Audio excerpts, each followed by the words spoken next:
Hello everyone, how are you guys doing? For those who don't know me, my name is Marc Gallagher and I'm a ukulele player from Manchester. You might know me from my collaboration videos. I've been earning a bit of a reputation for collaborating with people and artists in the ukulele scene, the Manchester scene, and slightly beyond the two.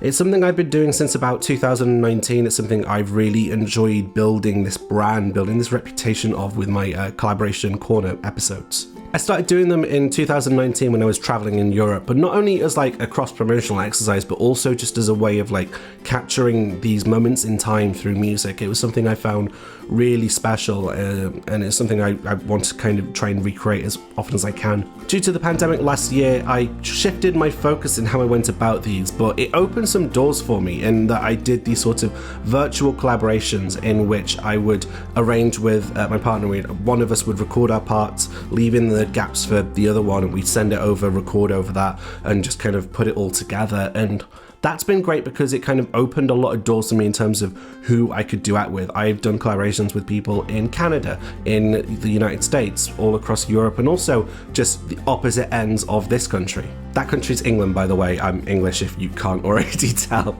It's been a lovely year for Collaboration Corner. At the end of 2021, I've recorded 33 videos with some amazingly talented artists. It's something that I'm really pleased with, some of the work that we've kind of created. You might be wondering why it's so few compared to last year, where I recorded about 50, I think. And that's because it kind of came from a conversation I had with a good friend of mine, Charlotte Pelgin, whom I've collaborated with several times before.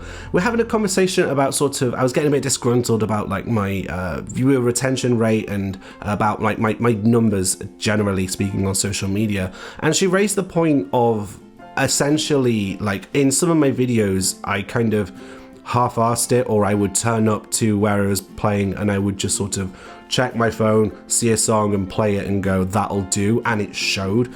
And it made me stop to really think and try and focus how I did my content. So for a few months, I actually took a break from doing my videos, especially the collaborations. I just kind of took some time to recharge my batteries and practice. And also I adapted my content schedule into a bit more of a seasonal model for the collaborations. I do about 10 videos, then take a break and, really build up 10. So I wasn't feeling this constant pressure on myself to be chasing up other artists for their parts or for suggestions on songs or what have you. I was trying to meet this, gotta do it every Saturday, gotta get new videos out. And I was just in that pressure. I was not really focusing on making sure the content was actually good. But as I've said, it's been a wonderful year for me for collaboration videos in terms of the some of the moments that I've made. And today I'd like to share with you my top 5 favourite collaborations of this year.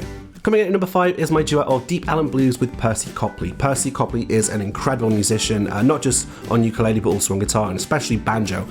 He lives in Paris, and I listened to his collection of songs. It's An Afternoon in Paris, I believe it's called, and this was one of the songs that really stuck out to me, particularly just because it's a 10-bar blues, and they're quite rare, or at least it's not something that I come across frequently compared to 12-bar blues. And it was fun because what I love to do as a musician myself is just to really challenge myself. I do these videos with my partner in mind, I want to try and make them look good even if it's at my own expense. Not that I need to make Percy look good, he looks good by himself, he's great.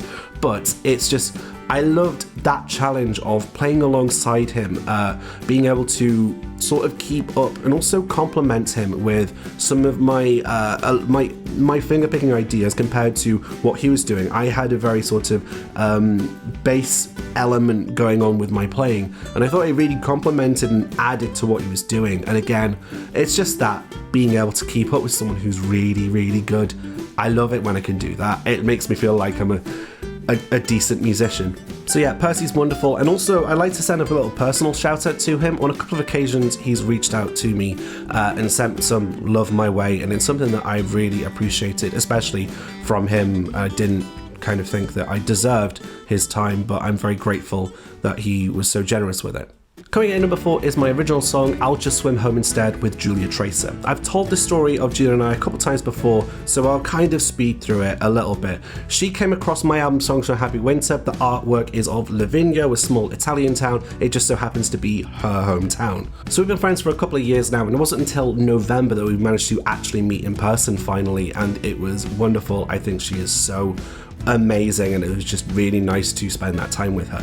But more towards the start of the year, Julia and I kind of connected over the songwriting challenges she was doing. She was doing the sort of one song a week challenge, and I also am part of some songwriters groups that give various prompts. And we decided to kind of convene and do a little co-writing session, and that was a first for me because I'm very much a solo songwriter. It's not something I've dabbled in too much in writing with other people and bouncing those ideas off each other. So we convened in a video call over Facebook. I shared her my prompt of, I don't have time to feel blank, I'll just swim home instead. And we kind of looked at various elements of her existence, with her being from Italy, moving to Brighton and sort of feeling that separation from family. And we kind of drew on some elements of that to make this song happen. And it was one that I was just really pleased with how it turned out, and it's something I kind of want to record. I was considering including this on Cartoon Physics, but was never able to make it materialize. Maybe we could do a single of this at some point in the future. Up next is my number 3 entry, which is my cover of La Mer by Charles Trenet with my friend Corinne Finnan. This video is great because it just blends 3 loves of mine. I love languages, I love music, I love my hometown. And I got to jam with my good friend in a neighbour's back garden on a gorgeous day singing in French. It was just very pleasant and very swell. And it's also something really important to me because Corinne is just such an important person to my career and to a greater extent my life in general. Her introduction to me to the ukulele scene is kind of what has brought me to where I am today. I am forever indebted to her, and it was nice to be able to kind of celebrate that with her. And what was really nice was just how warmly received it was by you guys. It was a video that had such a great response on social media, and that's something that it's just really nice. It's really nice when nice people get nice things, and that's all that I wish for Corinne. She's just wonderful. Coming in at number 2 is my cover of Little Lies by Fleetwood Mac with Danielle Ate the Sandwich. I absolutely loved this video because I kind of fell in love again with Danielle Ate the Sandwich's music during a shift at work last year, and I stuck on her album Live in San Francisco, and it just absolutely blew me away, and I reconnected with her off the back of that, and I was so grateful that she found the time to make some music with me. I met Danielle back in 2016 at Grand Northern Ukulele Festival. She was wonderful then, and I remember I added her on Facebook and she never responded to me, and I don't blame her at all. I was a nobody. I was just some random guy who came across her at a festival, and I get that, and that's cool. And what's nice about this was that it kind of showed the progression. It shows how far I've come as an artist, that I've gone from that nobody who met her 5 years ago to being someone who made music with her, who duetted with her, this wonderful Fleetwood Mac number.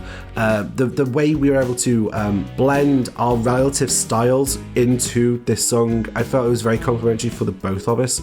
And again, I just love the fact that I'm sort of at that level now where I am duetting with and holding my own with these headline caliber artists. It's something I did with Abel Agremus Jr. last year, Andrew Molina as well. It's something that I just like, the fact that I'm sort of at that level now. I just love reflecting on that and seeing how far I've come.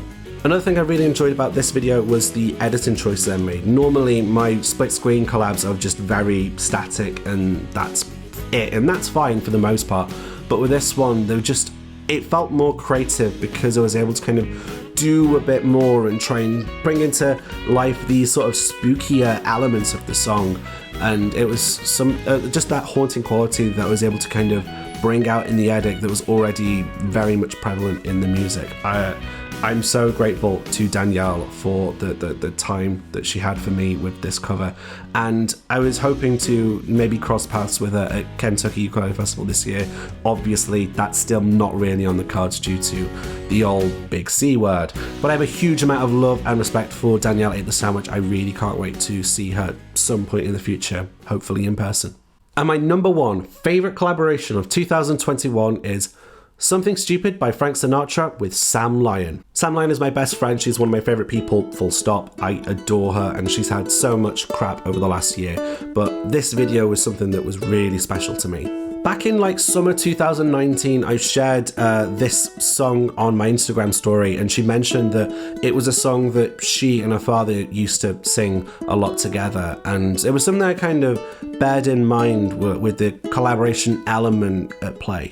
Another inspiration for this video laid in one of the microphones I own. I've got an AKG C414 and it's got a few different polar patterns. One such polar pattern is figure of 8, which means that the microphone can hear directly in front of it and directly behind it while rejecting the sides. And I just had this idea of having the microphone side on from the camera and then two people, one either side, just looking and singing into each other's eyes, rather than what I've done mostly, which is people sat next to each other. What if we looked into each other's eyes and sang?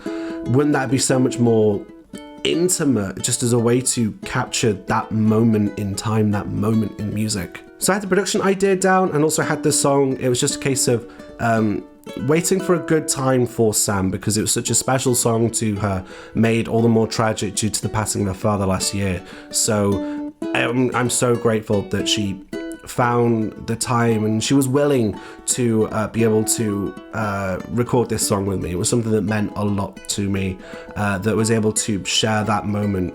Again, Sam is just a person I adore as a human being, and to be able to share something as special as that, it's no question why this is my favourite collaboration of this year. So that's it. Thank you very much for watching. Thank you to everyone who's collaborated with me over the last year. It's been a very nice 12 months of music making. Thank you guys for watching. What was your favourite collaboration of mine? Let me know in the comments below. Who would you like to see me collaborate with next year? I'm going to be taking a little bit of a break to recharge my batteries at the start of the year, but I am very much looking forward to capturing some more moments in time through music in 2022. My name is Marc Gallagher. Thank you so much for watching, and I'll see you all again soon. Bye.